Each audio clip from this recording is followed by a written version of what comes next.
কেন ভগবান শিব ও ভগবান বিষ্ণু নরসিংহ অবতারের মধ্যে যুদ্ধ হয়েছিল? এক পৌরাণিক কাহিনী থেকে জানা যায়, হিরণ্যকশিপুর মৃত্যুর পর ভগবান নরসিংহের ক্রোধ প্রচন্ড বৃদ্ধি পেয়েছিল। ভগবান নরসিংহের ক্রোধ শান্ত না হলে সৃষ্টি ধ্বংস হয়ে যেত।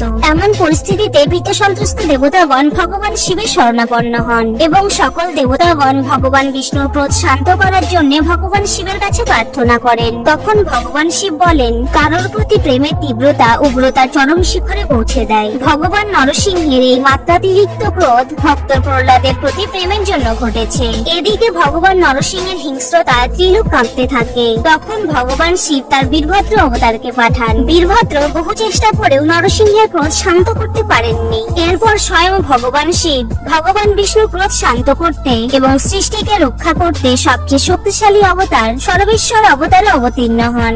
এই সর্বেশ্বর অবতারের এক অংশ ছিল মানুষের, আর এক অংশ ছিল সিংহের, আর বাকি অংশটি ছিল সরব নামক পাখির। সরব পাখিটি সিংহের থেকেও শক্তিশালী ছিল, যার 8টি পা ছিল।